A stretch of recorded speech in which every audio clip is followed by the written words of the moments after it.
مثبت اور منفی تو مستقل لفظ ہوتے ہیں، مستقل فعل ہوتے ہیں، اس کو ہم معنوی تبدیلی میں شامل کر سکتے ہیں۔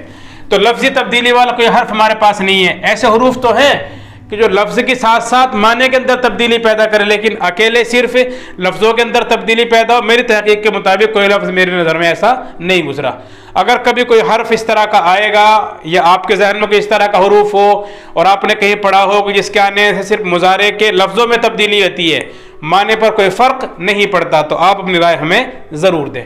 اور اگر نہیں آپ کے پاس کوئی حرف ہے تو جب تک آپ کو نہ ملے، اسی میری بات کو آپ کیا سمجھے، آخری سمجھے کہ ایسا کوئی حرف نہیں ہے کہ جو مضارع کے صرف لفظوں میں تبدیلی پیدا کرتا ہو، معنوی تبدیلی اس کے ذریعے نہ ہوتی ہو۔ البتہ ایسے حروف ہمارے پاس ہیں جو صرف تغیرات مضارع میں معنوی تبدیلی پیدا کرتے ہیں۔ سین مستقبل قریب، زمان حال ختم ہوا، سوف مستقبل بعید، زمان حال ختم ہوا، لام تاکید، لام تاکید مفتوح ہوتا ہے، زمان حال کے ساتھ خاص کرے گا، مستقبل ختم ہوا، اور لا اور ما دونوں مثبت کو منفی کے معنی میں پیدا کریں گے، چاہے آپ حال کے لیے لائے، مستقبل کے لیے آئے، پھر ایک ساتھ دونوں کے لیے لائے، تینوں طرح کے معنی پیدا کر سکتے ہیں یہ۔ اس کے بعد نمبر 3 پر آتا ہے مضارع میں لفظی اور معنوی دونوں تبدیلی ایک ساتھ، کہ ایسے حروف جو مضارع کے ساتھ آئیں اور ان کے آنے سے مضارع کے لفظ بھی بدل جائے، لفظ کے اندر تبدیلی، کسی کو گرایا، کسی کو بڑھایا، کسی کو حذف کیا، تبدیلی کچھ نہ کچھ ہو رہی ہو، اور ساتھ میں معنوی تبدیلی بھی فعل مضارع کے اندر پیدا ہوتی ہو۔ اس طرح کی تبدیلی کے لیے عام طور سے 3 طرح کے حروف استعمال کیے جاتے ہیں۔ نمبر 1 ناصب، نمبر 2 جازم، نمبر 3 نون تاکید۔ ناصب آپ جانتے ہیں ایسے حروف کو کہتے ہیں جو فعل مضارع کے شروع میں آ کر فعل مضارع کو کیا دیتے ہیں، نصب دیتے ہیں، نون اعرابی گرا دیتے ہیں، نون ضمیر باقی رہتا ہے، یہ لفظی تبدیلی ہے۔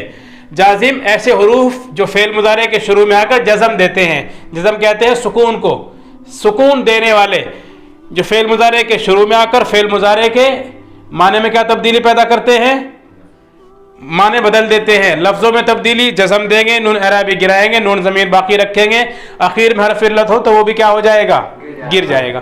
نمبر 3 ہوتا ہے نون تاکید۔ نون تاکید 2 طرح کا ہوتا ہے، ایک ہوتا ہے نون مشدد جس کا نام ہے نون ثقیلہ، ایک ہوتا ہے نون ساکن جس کا نام ہے نون خفیفہ۔ ثقل کے معنی بھاری اور خفیف کے معنی ہلکا۔ ان آپ نے اس کو زور سے پڑھا، اس میں وزن ہے، اس میں بھاری پن ہے، یا آپ کہہ لیجیے 2 مرتبہ جو پڑھا جو مشدد ہو، اسی لیے کیا ہے اس کا نام ثقیلہ۔ بھائی مثال کے طور پہ آپ کے پاس ایک قلم ہے، مثال کے طور پہ ایک قلم یہ ہے اور ایک قلم یہ ہے، دونوں کا وزن الگ الگ، اگر آپ دونوں کو ملا دیں گے تو وزن ڈبل ہو جائے گا نہیں ہو جائے گا؟ اس کا وزن آپ نے الگ کیا، اس کا وزن الگ کیا، دونوں کا وزن کم رہے گا۔ جب آپ دونوں کو ملا کر وزن کریں گے تو وزن بڑھ جائے گا، ڈبل ہو جائے گا۔ تو مشدد کا مطلب ڈبل، ثقیلہ بھاری، ایک نون نہیں بلکہ 2 نون ہے وہ، اور جب ایک کے مقابلے میں 2 ہو، 2 کیا ہو جاتے ہیں، بھاری، اسی لیے کیا نام رکھا گیا اس کا، بھاری نون، یعنی نون ثقیلہ۔ ایک بات اور بتا دوں میں آپ کو، نون ثقیل بھی تو کہہ سکتے ہیں، ثقیلہ ہی کیوں کہتے ہیں، ثقیل کے معنی ہے بھاری، تو نون خفیف ہونا چاہیے، نون خفیفہ کیوں کہہ دیتے ہیں، نون ثقیلہ کہتے ہیں نا مؤنث کا صیغہ، حالانکہ نون ثقیلہ ہونا چاہیے، نون خفیف ہونا چاہیے، اصل تو خفیف کے معنی ہلکا، خفیفہ کے معنی تو ہلکا نہیں ہے، پھر کیوں کہہ دیتے ہیں ثقیلہ اور خفیفہ، ہا کے ساتھ، یعنی مؤنث، ہا کا مطلب مؤنث۔ آپ کو پتہ ہونا چاہیے، اور پتہ ہے آپ کو، آپ نے پڑھا ہوگا، سارے حروف مؤنث ہوتے ہیں، سارے حروف مؤنث ہوتے ہیں، اور جب مؤنث کی صفت آئے گی تو ثقیلہ نون کی صفت ہے، خفیفہ نون کی صفت ہے، اور نون کیا ہے، حرف نون مؤنث ہے، تو صفت بھی کیا آئے گی اس کی، ظاہر بات ہے مؤنث آئے گی۔ بہرحال تو نون تاکید 2 طرح کا، ایک ہوتا ہے نون مشدد، اس کا نام ہے نون ثقیلہ، ایک ہوتا ہے نون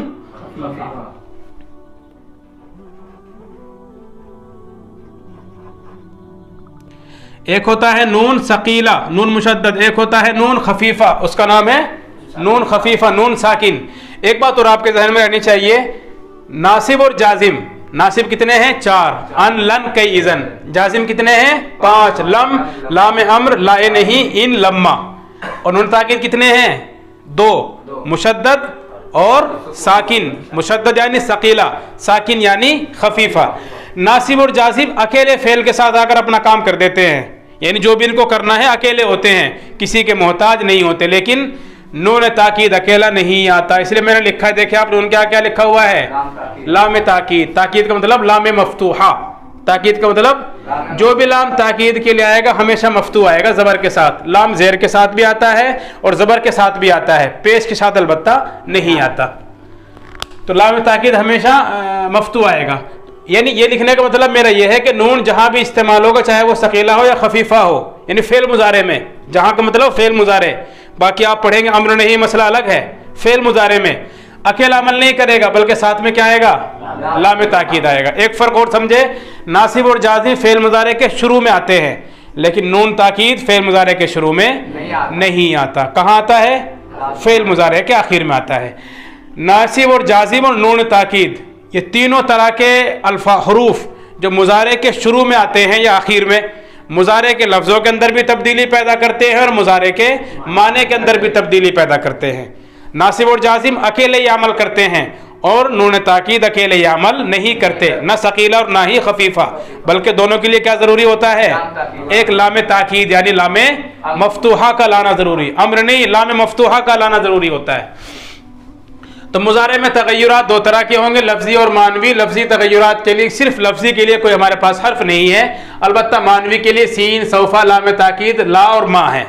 لفظی اور معنوی تبدیلی تین طرح سے پیدا ہوتی ہے, نمبر 1 ناصب کے ذریعے, نمبر 2 جازم کے ذریعے اور نمبر 3 نون تاکید کے ذریعے. ناصب اور جازم فعل مضارع کے شروع میں آتے ہیں لیکن نون تاکید فعل مضارع کے شروع میں نہیں آتا بلکہ وہ فعل مضارع کے آخر میں آتا ہے.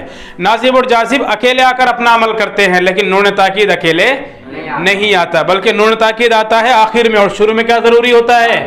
لام تاکید کا لانا ضروری ہوتا ہے. لام تاکید کیا ہوتا ہے؟ مفتوح ہوتا ہے. پہلے ہم ناصب پر بحث کر لیتے ہیں. یہاں لن کو عام طور سے بیان کیا جاتا ہے اور باقی جو ان اور کئی اور اذن ہیں ان کی الگ الگ تفصیل ہوتی ہے. اور صحیح معنی میں تو لن کا تعلق تو فن صرف سے اگر دیکھا جائے اور باقی تینوں کا تعلق فن نحو میں ہوتا ہے عام طور سے, لیکن یہاں ہم کچھ باتیں سمجھ لیتے ہیں جس سے تھوڑا سا آسانی ہو جائے. اور آپ نے کتاب النحو وغیرہ میں کہیں بھی دیکھا ہوگا آپ نے جہاں پر ناصب کی بحث ہوتی ہے وہاں لن کی بحث تھوڑی ہوتی ہے, باقی تینوں کی بحث تفصیلی ہوتی ہے. لیکن فن صرف میں عام طور سے لن کو بیان کیا جاتا ہے. چاروں الگ الگ معنی دیتے ہیں, چاروں کے آنے سے تبدیلی تو ایک جیسی آئے گی لفظوں میں لیکن معنوی تبدیلی چاروں سے الگ الگ ہوگی. ہم کچھ تفصیل اس کی آپ کے سامنے بیان کر دیتے ہیں. پہلے آپ لن کو دیکھ لیجئے, بلکہ پہلے آپ یہ سمجھیے کہ مطلق ناصب چار ہے, کوئی سا بھی ہو, لفظوں میں تبدیلی چاروں برابر کریں گے, البتہ معنوی اعتبار سے استعمال کے اعتبار سے تھوڑا سا کیا ہے ان میں آپس میں فرق ہوتا ہے. کیا کام کریں گے چاروں؟ فعل مضارع کے شروع میں آئیں گے. کس کے شروع میں آئیں گے؟ فعل مضارع کے شروع میں آئیں گے. فعل مضارع کے شروع میں آ کر فعل مضارع کے آخر کو نصب دیں گے. نون اعرابی کتنی جگہ پر ہے؟ 7 جگہ پر, چاہے وہ مرفوع ہو زبر کے ساتھ ہو یا زیر کے ساتھ ہو. چاروں تثنیہ میں زیر کے ساتھ اور باقی 3 صیغوں میں زبر کے ساتھ, 7 نون گرا دیں گے. نون ضمیر میں کوئی عمل نہیں کرے گا. کیوں؟ اس لیے کہ وہ صیغہ مبنی کے ہیں. 3 تبدیلی عام طور سے پیدا کریں گے. پیش گرائیں گے, پیش کو بدلیں گے زبر سے, نون اعرابی گرائیں گے اور نون ضمیر باقی رکھیں گے. 3 تبدیلی معنوں میں ہوتی ہے. نمبر 1 نفی کے معنی پیدا کریں گے, نمبر 2 مستقبل کے معنی پیدا کریں گے اور نمبر 3 تاکید پیدا کریں گے. لن کی بات کر لیجیے آپ, 3 کام کرے گا لن.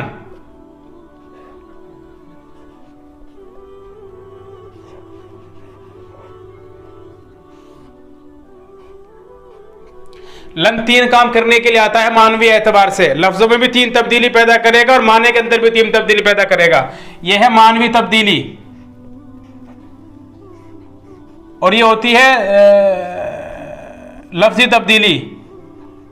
نمبر 1 نصب دے گا, نمبر 2 نون اعرابی گرائے گا اور نمبر 3 نون ضمیر کو باقی رکھے گا.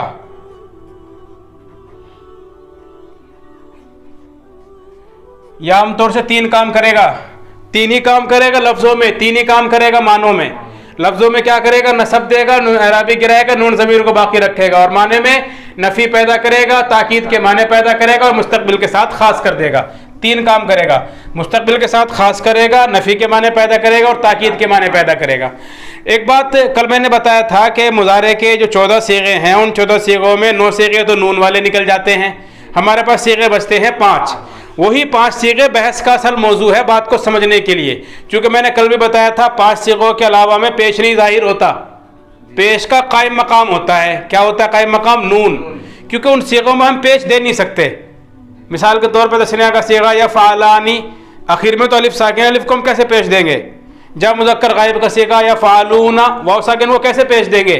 واحد مؤنث حاضر میں تفعلین یا کو ہم کیسے پیش دیں گے؟ یعنی الف واو یا تینوں ساکن ہیں، ساکن کو ہم پیش نہیں دے سکتے، مجبوری ہے۔ اس لیے کیا کرتے ہیں؟ ان صیغوں میں پیش نہ دے کر ان کی جگہ پر ایک حرف لگا دیتے ہیں۔ اسی لیے اس نون کا نام کیا ہوتا ہے؟ نون اعرابی۔ نون ضمیر بھی اعراب والا نون ہی ہے، ایسا نہیں کہ نون ضمیر اعراب والا نہیں ہے، نون ضمیر بھی کس کا قائم مقام ہے؟ پیش ہی کا قائم مقام ہے، ایسا نہیں ہے، لیکن اس کا نام تھوڑا الگ ہو گیا، لیکن وہ بھی کیا ہے؟ کیونکہ اصل میں ایک فرق ہو، سمجھے آپ، نون ضمیر 2 کام کرتا ہے، ایک تو وہ رفع کا قائم مقام ہے، دوسرا یہ نون ضمیر بذات خود علامت جمع مؤنث غائب اور حاضر بھی ہے۔ نون ضمیر خود ہی کیا ہے؟ علامت ہے۔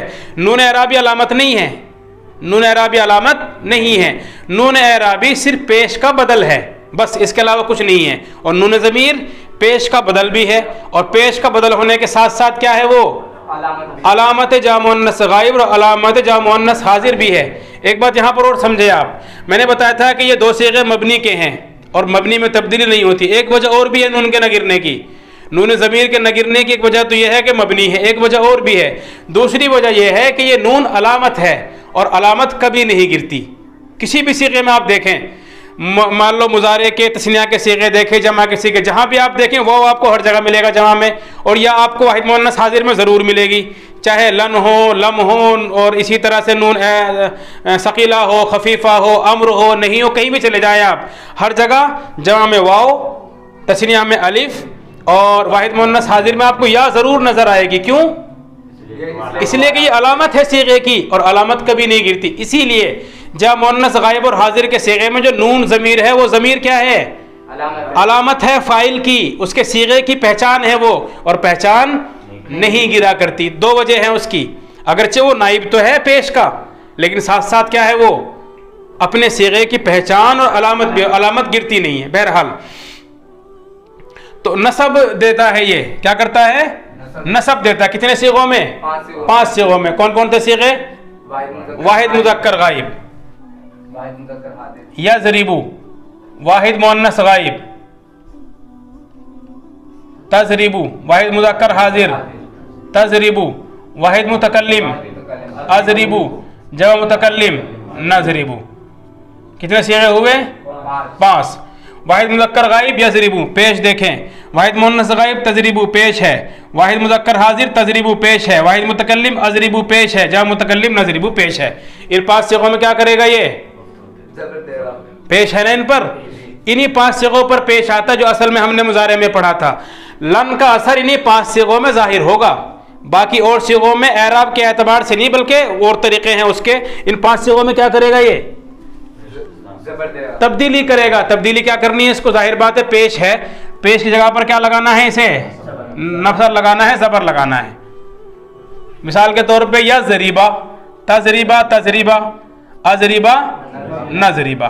اب ہم نے شروع میں لگا دیا، سب کے شروع میں مثلا لن لگا دیا ہم نے، لن یضریبہ، لن تضریبہ، لن تضریبہ، لن اضریبہ، لن نضریبہ۔ تبدیلی کی، کیا تبدیلی پیدا کی اس نے؟ پہلے پیش تھا نا، باللفظی 3 تبدیلی چل رہی ہے۔ پہلے پیش تھا، پیش کو کیا کر دیا؟ زبر دیا، ایک تبدیلی یہ ہوئی۔ دوسری تبدیلی کیا ہوتی ہے؟ نون اعرابی گرا دیتا۔ کتنے صیغوں میں نون ہوتا ہے ہمارے پاس؟ 7 صیغوں میں۔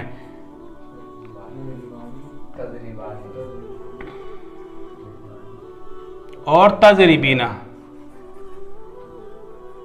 میں نے 3 صیغوں میں سارے صیغے لکھ دیے، اس میں 4 آ گئے، اور اس میں 2 آ گئے، اور اس میں 1 آ گیا۔ بھائی سارے صیغے ایک جیسے ہیں نا، 4 کے 4، ایک میں یا ہے، باقی 4 میں تا ہے۔ یا مذکر غائب یضربون، اور جا مذکر حاضر تضربون، واحد مؤنث حاضر تضربین۔ ان میں 3 صیغوں میں ہمارے پاس نون زبر کے ساتھ ہے، اور باقی 4 صیغوں میں نون ہمارے پاس زیر کے ساتھ ہے۔ ان کے شروع میں ہم نے کیا لگا دیا؟ سب میں لن لگا دیا۔ لن آیا تو تبدیلی ہوئی، کیا تبدیلی ہوئی؟ نون اعرابی گر گیا، ہمارے پاس بچا لن یضربا، لن تضربا، لن تضربا، لن تضربا۔ لن یضربو لن تضربو لن تضربی، یا باقی رہے گی علامت ہے، وہ باقی رہے گی علامت ہے، الف باقی رہے گا علامت ہے، علامت نہیں گرے گی۔ دو تبدیلی ہوئی، پہلی تبدیلی زبر دیا 5 صیغوں میں، دوسری تبدیلی 7 صیغوں میں کیا دے گا؟ نون اعرابی گرائے گا۔ کیوں بھائی نون کیوں گرائے گا؟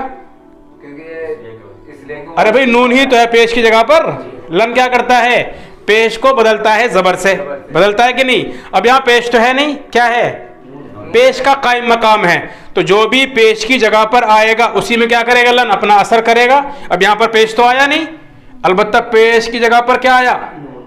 لون، تو پیش گرائے گا نہیں اس نے اوپر، تو نون بھی کیا کرے گا؟ گرا دے گا۔ دو کام ہوئے۔ تیسرا کام ہوتا ہے اس کا جمع مؤنث غائب اور حاضر میں، یا کے ساتھ یضربنا جمع مؤنث غائب اور تا کے ساتھ تضربنا جمع مؤنث حاضر، یا کے ساتھ یضربنا اور تا کے ساتھ تضربنا۔ شروع میں ہم نے لگا دیا لن، کیا لگا دیا؟ لن۔ اب دیکھیں ان دونوں صیغوں میں لن کے بعد بھی کوئی تبدیلی نہیں ہو رہی ہے، لن یضربنا لن تضربنا، حالانکہ باقی صیغوں میں پیش کو آپ دیکھیں ان 5 صیغوں میں زبر سے بدلا تھا، ان 7 صیغوں میں دیکھیں نون ہم نے گرا دیا پیش کی جگہ پر جو آیا تھا نون اعرابی لن کے آنے کی وجہ سے، لیکن ان 2 صیغوں میں کیا نہیں کرے گا؟ کوئی تبدیلی نہیں پیدا کرے گا۔ کیوں بھائی؟ اس لیے کہ مبنی ہے، اور دوسرے جو نون ہے نا، نون اخیر میں جو نون مفتوح ہوتا ہے، یہ نون کیا ہے؟ علامت جمع مؤنث غائب یا علامت جمع مؤنث حاضر ہے، علامتیں کبھی بھی نہیں گرا کرتی۔ لفظی تبدیلی کلیئر ہو گئی؟ 3 تبدیلی، 5 صیغوں پر پیش کے بجائے زبر، 7 جگہ سے نون اعرابی کو گرائے گا، اور 2 صیغوں میں کوئی عمل نہیں کرے گا، نون ضمیر کو باقی رکھے گا۔ اب آ جائے مانوی تبدیلی۔ 3 تبدیلی پیدا کرے گا معنی میں، نفی پیدا کرے گا، تاکید پیدا کرے گا، مستقبل کے معنی کے ساتھ خاص کرے گا۔ مثال کے طور پہ یضربو، اس میں 2 زمانے ہیں، وہ ایک مرد مارتا ہے یا مارے گا، یقتلو قتل کرتا ہے کرے گا، یاکلو کھاتا ہے کھائے گا۔ سب سے پہلا کام کھاتا ہے ختم، کھائے گا، ایک تبدیلی ہوئی، مستقبل کے ساتھ خاص کیا۔ دوسری تبدیلی تاکید، ضرور کھائے گا، وہ ایک مرد ضرور کھائے گا، 2 تبدیلی ہوئی۔ نمبر 3 نفی، وہ ایک مرد ضرور نہیں کھائے گا، وہ ایک مرد ضرور نہیں کھائے گا۔ ضرور کی جگہ پر آپ کچھ اور لگا دو، یقیناً نہیں کھائے گا، کبھی نہیں کھائے، قطعاً نہیں کھائے گا، جو بھی آپ کو اچھا لگتا ہے۔ بہت سارے اس کے لیے الفاظ آ جاتے ہیں، آپ کچھ بھی نہ لگاؤ، یہ تو سمجھانے کے لیے بات ہے کہ بھئی تاکید تاکہ سمجھ میں آنی چاہیے کہ وہ تاکید کس طرح سے پیدا کر رہا ہے۔ مثال کے طور پہ لئی یشربا، یا بلکہ لئی یا ناما، ناما یا ناموں کے معنی سونا ہے۔ آپ نارملی مضارع اگر کہیں گے تو ترجمہ کریں گے وہ ایک مرد سوتا ہے یا سوئے گا، لن لگا دیا آپ نے، لئی یا ناما۔ دیکھو لفظوں میں تبدیلی زبر، مانوی 3 تبدیلی، لئی یا ناما۔ نمبر 1 وہ ایک مرد سوئے گا، مستقبل۔ نمبر 2 تاکید، وہ ایک مرد کبھی سوئے گا، کبھی سوئے گا۔ نمبر 3 نفی، وہ ایک مرد کبھی نہیں سوئے گا۔ ادھر سے لے لیجئے، نمبر 1 نفی، وہ نہیں سوتا ہے نہیں سوئے گا۔ نمبر 2 تاکید، وہ ایک مرد کبھی نہیں سوتا ہے کبھی نہیں سوئے گا۔ اور نمبر 3 مستقبل، وہ ایک مرد کبھی نہیں سوئے گا۔ بدل دیا کہ نہیں؟ زمانہ بدلا، حال ختم، مستقبل اکیلا باقی رہا۔ مثبت کے معنی سے لن نے کیا کیا؟ منفی کے معنی پیدا کیے۔ اور تیسرا کام جو تاکید پیدا نہیں ہو رہی تھی لن سے پہلے، وہ کیا کر دی اس نے؟ تاکید۔ تو 3 ہی کام مانوی اعتبار سے کرتا ہے اور 3 ہی کام لفظی اعتبار سے۔ لفظی اعتبار سے پیش کو زبر میں بدلے گا، نون اعرابی گرائے گا، نون ضمیر باقی رکھے گا۔ مانوی تبدیلی نفی پیدا کرے گا، مستقبل کے ساتھ خاص کرے گا، اور ساتھ ساتھ معنی کے اندر تاکید پیدا کر دے گا۔ 3 کام لفظوں میں اور 3 کام معنی میں پیدا کرتا ہے۔ اب لن ہی کو مزید پڑھ لیتے ہیں۔ جس طرح ہم نے اس سے پہلے پڑھا کہ مضارع کی 4 قسمیں ہوتی ہیں، لن لگا کر بھی 4 قسمیں بن جائیں گی۔ کتنی قسمیں؟ بلکہ 4 نہیں بنیں گی، کیونکہ نفی تو پہلے سے ہے ہی، مثبت تو ختم ہو گیا بھائی۔ 2 قسمیں بنیں گی۔ کتنی قسمیں بنیں گی؟ 2۔ مثبت کی دونوں نکال دیجئے، معروف کی اور مجہول کی۔ مثبت معروف اور مثبت مجہول، کیونکہ لن تو خود تاکید کے لیے نفی کے لیے آتا ہے، تو 2 صرف قسمیں اس کی ہوں گی۔ ایک نفی تاکید بلن فعل مضارع معروف، اور نمبر 2 نفی تاکید بلن فعل مضارع مجہول، یعنی وہ فعل مضارع جس میں لن لگ گیا ہو اور وہ تاکید پیدا کر رہا ہو معروف میں، اور نمبر 2 وہ فعل مضارع جس میں لن لگا ہو اور وہ تاکید پیدا کر رہا ہو فعل مضارع مجہول میں۔ بھئی مجہول کو ہم جانتے ہیں آسان سے طریقہ یہ ایک ہم نے جو گردان کی ہے پوری گردان ہم نے کر لی ہے، یہ گردان معروف کی ہے، لن یضرب لن یضربا لن یضربو، لن تضرب لن تضربا لن یضربنا، لن تضرب لن تضربا لن تضربو، لن تضربی لن تضربا لن تضربنا، لن اضربا لن نضربا، پوری گردان ہو گئی۔ اسی گردان کو ہم فعل مضارع لے لیجئے، پہلے کیا کر لیجئے فعل مضارع۔ ایک لفظ لکھ دیتا ہوں میں، یسمعو، لن لگا دیا تو کیا بن گیا لن یسمع، لن یسمع، شروع میں لن لگ گیا۔ اب ہم اسی طرح سے پوری گردان کر لیں، لن یسمع لن یسمع لن یسمعو، لن تسمع لن تسمع لن یسمعنا، لن تسمع لن تسمع لن تسمعو، لن تسمعی لن تسمع لن تسمعنا، لن اسمع لن نسمع۔ صرف کوئی فرق نہیں ہے، وہی کام معروف میں وہی کام مجہول میں، 3 کام معروف میں اور 3 ہی کام مجہول میں، 3 کام معروف منفی معنی کے اندر، 3 کام معروف لفظوں کے اندر، 3 ہی کام مجہول کے معنی کے اندر اور 3 ہی کام مجہول کے لفظوں کے اندر۔ معروف اور مجہول سے کوئی فرق نہیں پڑے گا اس کے عمل پر، جو کام معروف میں کرتا تھا وہی کام مجہول میں کرے گا۔ 3 لفظوں میں تبدیلی، 3 معنوی تبدیلی، معروف میں بھی تھی مجہول میں، صرف ایک فرق پڑے گا۔ کیا فرق پڑے گا کہ ہم نے جب معروف میں لگایا تھا لن کو تو اس میں حروف کے علامت مضارع، فعل کے علامت مضارع پر پیش نہیں تھا، ہو لیکن 2 چیزیں نہیں تھی، نہ تو علامت مضارع پر پیش اور آخر سے پہلے زبر نہیں تھا، پیش تھا تو زبر نہیں تھا، زبر تھا تو پیش نہیں تھا۔ یفتح میں زبر آ جائے گا لیکن پیش نہیں آئے گا، یکرمو میں پیش آ جائے گا لیکن زبر نہیں آئے گا، ایک ساتھ 2 چیزیں نہیں ہوگی، علامت مضارع پر پیش اور آخر سے پہلے زبر۔ یہ پہچان کس کی ہوتی ہے؟ مجہول مضارع کی، کسی بھی مضارع کی ہو، لن کے ساتھ ہو، لم کے ساتھ ہو، نون تاکید ثقیلہ کے ساتھ ہو، خفیفہ کے ساتھ ہو، یا کسی کے ساتھ نہ ہو، سب میں کیا رہے گا؟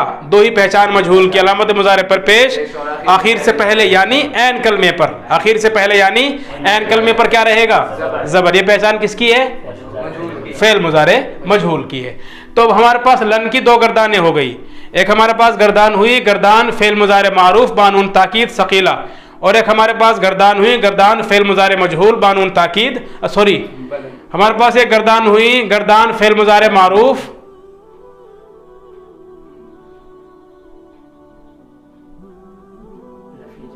نفی تاکید بلن، گردان فعل مضارع معروف نفی تاکید بلن، گردان فعل مضارع مجہول نفی تاکید بلن، نفی تاکید بلن فعل مضارع معروف، نفی تاکید بلن فعل مضارع مجہول۔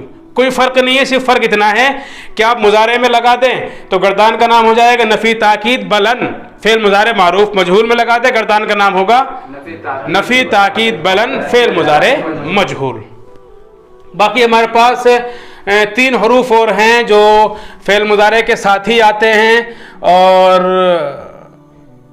لیکن ان تینوں کی بحث عام طور سے فن نحو میں کی جاتی ہے، تو فن نحو کبھی شروع کریں گے تو اس کی تفصیل انشاءاللہ ہم وہیں پر بیان کریں گے۔ اور اسی طرح سے ہم یا مزید کچھ تھوڑی بہت بات کر لی جائے اس تعلق سے۔ چلو پہلے ہم اذن کو سمجھ لیتے ہیں۔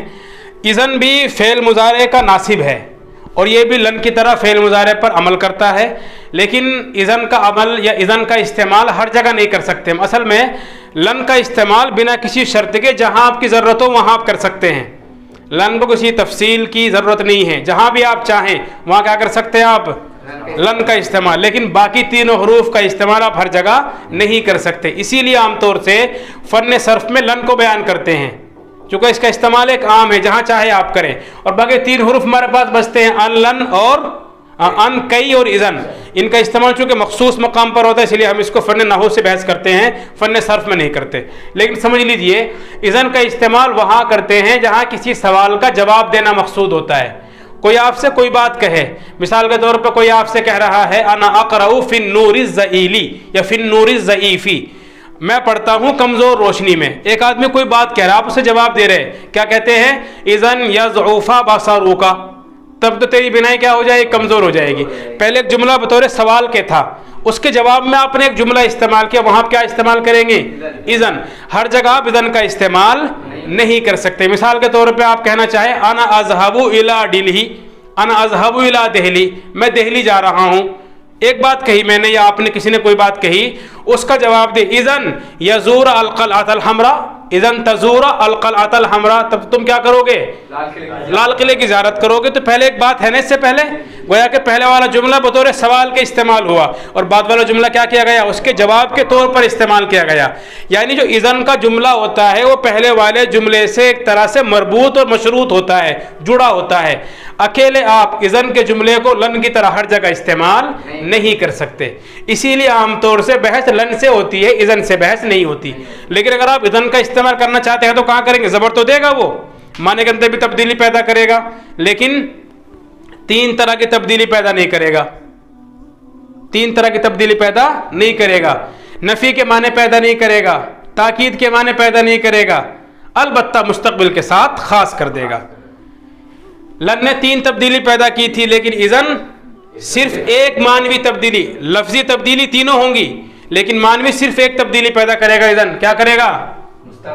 صرف مستقبل, صرف مستقبل کے ساتھ خاص کرے گا, اس کے علاوہ کچھ اور نہیں کرے گا. مثال کے طور پہ ایک مثال اور سمجھ لیجئے آپ, اريد ان اذهب الى السعودیہ العربیہ, میں سعودیہ عربیہ جانا چاہتا ہوں. اذن تزور الکعبۃ المشرفۃ, تب تم کیا کرو گے؟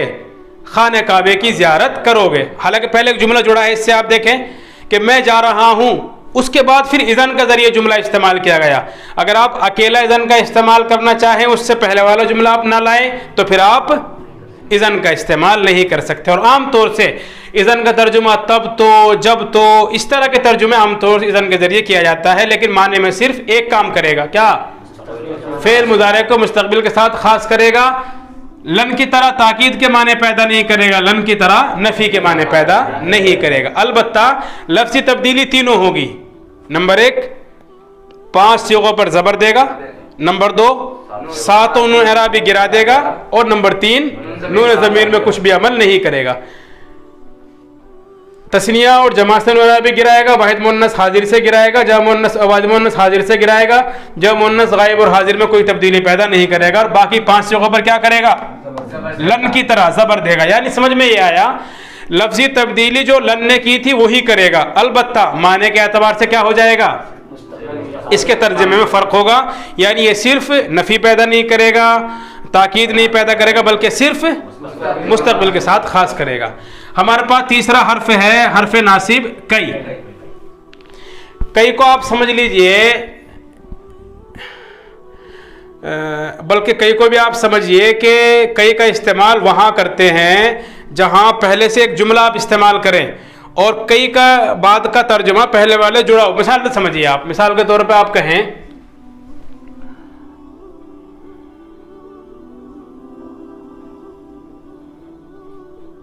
اذهب الى مدینتی دہلی کئی ازور القلعۃ. انا اذهب الى مدینتی دہلی کئی ازور القلعۃ. میں دہلی جا رہا ہوں تاکہ میں زیارت کروں قلعے کی, لال قلعے کی. میں دہلی جا رہا ہوں تاکہ میں لال قلعے کیا کروں؟ زیارت کروں. جملے سے آپ سمجھیے, آپ دہلی جا رہے ہیں, اگر آپ یہ دہلی جانے والا جملہ آپ استعمال نہیں کریں گے تو کئی کے بعد کا جملہ آپ استعمال نہیں کر سکتے. گویا کہ آپ یہ سمجھیے کہ لن کا استعمال تو جہاں چاہے آپ کریں, شروع میں کریں, بیچ میں کریں, لیکن کئی کا استعمال کیا ہوگا؟ ہمیشہ بیچ میں ہوگا. اس سے پہلے ایک جملہ ہوگا اور کئی کے ذریعے اس جملے کی علت بتائی جائے گی. کئی علت کے لیے گویا کہ آیا, تعلیل کے لیے آیا, علت کے لیے, سبب, جانے کی وجہ کیا ہے, جانے کی علت, جانے کا سبب کیا ہے. اور ظاہر بات سبب کب بتائیں گے آپ؟ جب اس سے پہلے کوئی بات آپ نے کی ہو, پہلے کوئی بات ہی نہ ہو, شروع میں آپ بتانے لگے کہ سبب کیا ہے, تو پھر اس سے بات غیر معتبر ہوگی, سمجھ میں نہیں آئے گی. تو کئی کا استعمال ہم کہاں کریں گے؟ جب ہم اس سے پہلے کوئی جملہ استعمال کریں گے تو وہاں پر ہم کیا کریں گے؟ کئی کا استعمال کریں گے، درمیان میں ہوگا اور علت بتانے کے لیے آئے گا. اس کو ہم اردو میں کہتے تھے تاکہ. میرے جانے کا سبب کیا ہے؟ خانہ کعبے کی زیارت کرنا. میں جا رہا ہوں میں حج کرنے جا رہا ہوں تاکہ خانہ کعبے کی زیارت کروں. میں سعودی جا رہا ہوں تاکہ اللہ کے گھر کو دیکھوں. نبی علیہ الصلوۃ والسلام کے روضہ اقدس پر سلام پڑھوں. علت جانے کی وجہ کیا ہے؟ یہ کام کس کا ہے؟ کئی کا ہے. لفظوں کے اندر 3 تبدیلی پیدا کرے گا. 5 جگہوں پہ زبر، نون اعرابی گرائے گا، نون ضمیر میں کچھ عمل نہیں کرے گا، لیکن مانوی مسئلہ الگ ہے. اذن سے بھی الگ اور لن سے بھی الگ. یہ کیا کرے گا؟ علت کے لیے آئے گا. کیا کرے گا؟ معنی کے اندر علت، یعنی جو اس سے پہلے جملہ ہے اس کا سبب کیا ہے اس جملے کے پیدا ہونے کا، کام کرنے کی وجہ کیا ہے، یہ کام کون کرے گا؟ کئی بتائے گا. اور معنی کے اندر مستقبل کے ساتھ خاص کرے گا. تاکہ میں زیارت کروں، یعنی زیارت کروں گا میں، تاکہ میں زیارت کروں. منفی کے معنی پیدا نہیں کرے گا، تاکید کے معنی پیدا نہیں کرے گا، صرف مستقبل کے معنی پیدا کرے گا. اور ساتھ ساتھ ایک نیا کام کرے گا. کیا کرے گا؟ کسی کام کی علت بتانے کے لیے اس کا استعمال کریں گے. چوتھے نمبر پر ہمارے پاس حرف ہے ان. ان حرف ناصب. اس کو ہم ان مصدریہ بھی کہہ دیتے ہیں. کیا کہہ دیتے ہیں ہم اس کو؟ ان مصدریہ بھی کہہ دیتے ہیں. جملہ لکھ لیجئے گا اس کے تعلق تاکہ ہم سمجھ سکیں.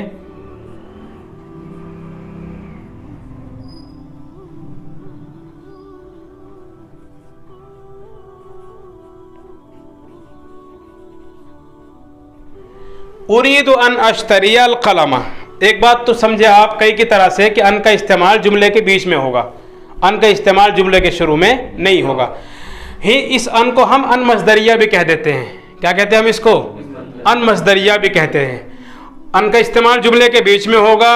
لفظی اعتبار سے 3 کام کرے گا جو سب کرتے ہیں: زبر، نون اعرابی کا سقوط اور نون ضمیر کی بقا. 3 کام کرے گا. پتہ یہ چلا کہ ان لن کئی زن لفظی اعتبار سے چاروں 3 کام کرتے ہیں، البتہ مانوی مسئلہ تینوں کا الگ الگ ہے. لن 3 کام کرے گا، نفی، تاکید، مستقبل. اذن صرف مستقبل کے معنی پیدا کرے گا اور یہ کسی جملے کے ساتھ مربوط ہوگا. پہلے ایک جملہ آئے گا، اس کے جواب کے طور پر آپ اسے لائیں گے. کئی جملے کے بیچ میں آئے گا اور علت کے معنی بتائے گا، مستقبل کے ساتھ خاص کرے گا. ان جملے کے بیچ میں آئے گا اور یہ سمجھ لیجئے کہ یہ مصدر کی تعویل میں ہوگا. اس کو ہم ان مصدریہ بھی کہہ دیتے ہیں. مصدر کی تعویل کا مطلب کیا ہوتا ہے کہ آپ ان کا استعمال اس جگہ پہ کریں گے کہ اگر آپ ان کا جملہ ہٹا کر وہاں نارملی مصدر والا جملہ استعمال کرنا چاہے تو کیا کر سکے؟ آپ کر سکے. مثال کے طور پہ اريد اشتراء القلم. اريد اشتراء القلم. دیکھو یہ فعل مضارع تھا نا، فعل مضارع کی جگہ پر آپ نے اسی فعل کا مصدر استعمال کر دیا تو ان وہاں استعمال ہوگا جہاں اس کی جگہ پر آپ کیا کر سکتے ہوں؟ اسی فعل کا مصدر لا سکتے ہوں جو فعل آپ نے ان کے ساتھ استعمال کیا ہے. اور اگر اس کی جگہ پر مصدر کے آنے سے جملے میں کسی طرح کی خرابی پیدا ہوتی ہو تو اس کا مطلب یہ ہے کہ وہاں پر آپ ان کا استعمال نہیں کر سکتے. معنی میں کیا کرے گا؟ مستقبل کے ساتھ خاص کر دے گا. ترجمہ مثال کے طور پہ میں چاہتا ہوں کہ خریدوں ایک قلم. میں قلم خریدنا چاہتا ہوں. میں قلم خریدنا چاہتا ہوں. بس یہ کچھ تفصیل تھی. باقی کبھی فن نحو سے گفتگو کی جائے گی تو انشاءاللہ مکمل تفصیل اس کی وہاں بیان کی جائے گی. تب تک آج تک کے لیے اتنا ہی. کل انشاءاللہ ہم جازم پر بحث کریں گے اور جازم کی کوشش یہ کریں گے کہ جو ہمارے پاس جازم 5 ہیں بلکہ ہم کل کے دن میں لام امر لائے نہیں کو بیان نہیں کریں گے. جب امر کا بیان ہوگا تو وہاں اس کی پوری تفصیل آ جائے گی ورنہ پھر وہ وہاں پر خلا باقی رہے گا. ہم کل گفتگو کریں گے انشاءاللہ لم کے تعلق سے، ان کے تعلق سے اور لمہ کے تعلق سے. ان کا استعمال کہاں ہوتا ہے، حالانکہ یہ بحث بھی لم کے علاوہ فن نحو سے متعلق ہے لیکن ہم اشارتاً اس کو بیان کریں گے تاکہ تشنا نہ رہے اور ہم فن نحو بھی پڑھیں گے. ظاہر بات ہے وہاں کی بات یہاں کی بات تو وہاں، اور یہ دونوں فن تو ایسے ہیں کہ ایک ہی لفظ میں دونوں بیک وقت کام کرتے ہیں. اعراب سے بحث کرے گا فن نحو، اور لفظ کی تبدیلی، لفظ کی حالت سے بحث کرتا ہے فن صرف. اس لیے ہم ایک لفظ میں دونوں کے محتاج ہیں، تو بہتر یہ جہاں ضروری باتیں آئیں گی وہاں اگر نحو کی ہمیں ضرورت پڑے گی، جس طرح ہم نے ابھی ان 3 لفظوں میں 3 حرفوں میں نحو کا سہارا لیا ہے، تو تھوڑا تھوڑا جہاں ہمیں ضرورت پڑے گی انشاءاللہ وہاں کیا کرتے رہیں گے، نحو کا سہارا لیتے رہیں گے. صرف اتنا جس سے ہمارا مسئلہ حل ہو سکے. مکمل اب اس کے بھی تفصیل بیان نہیں کریں گے، لیکن اس کے لیے ضروری ہے کہ آپ جڑے رہیں. اگر آپ جڑے رہیں گے تو انشاءاللہ فن صرف کے بعد ہم کیا شروع کریں گے، فن نحو بھی شروع کریں گے. اور اللہ نے اگر زندگی رکھی اور آپ کا ساتھ رہا تو انشاءاللہ عربی زبان سیکھیں، کیسے بولیں، عربی میں گفتگو ہم کیسے کرتے ہیں، کنورسیشن جس کو ہم کہتے ہیں الحوار، التکلم، التحادث، اس پر انشاءاللہ ہم گفتگو کریں گے. جب تک کے لیے آپ جڑے رہیں اور دیکھتے رہیں دیسی نیشنل دواخانہ. السلام علیکم ورحمۃ اللہ وبرکاتہ.